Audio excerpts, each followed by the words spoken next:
Bonjour à tous, je suis avec Xavier Ursa. Bonjour Xavier. Bonjour. Est-ce que vous pouvez nous présenter votre parcours chez EDF? Oui, bien sûr. Je suis rentré à EDF il y a maintenant 27 ans. Dans l'hydraulique d'abord, j'ai commencé dans l'ingénierie hydraulique, puis dans l'exploitation, et enfin à la direction de la production et de l'ingénierie hydraulique. Et depuis 3 ans, je suis en charge de la direction ingénierie et projets nouveaux nucléaires. Est-ce que vous pouvez nous dire en quoi consiste le mix énergétique chez EDF? Mais le mix énergétique, c'est l'ensemble des énergies que nous utilisons pour produire l'électricité pour l'ensemble des clients d'EDF. Donc c'est un mix très diversifié avec des énergies renouvelables, de l'hydraulique, du solaire, de l'éolien, du nucléaire et puis du thermique. C'est un mix qui est performant, c'est un mix qui assure à la France une bonne indépendance énergétique et c'est surtout un mix bas carbone puisque 96% de notre électricité est produite sans émettre de gaz à effet de serre.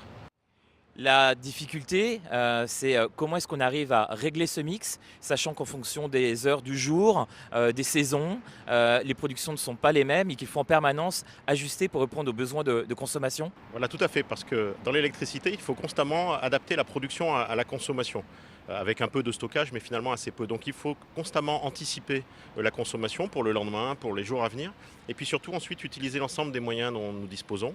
Donc d'abord l'hydraulique au fil de l'eau, l'éolien et le solaire, qui produisent quand ils produisent.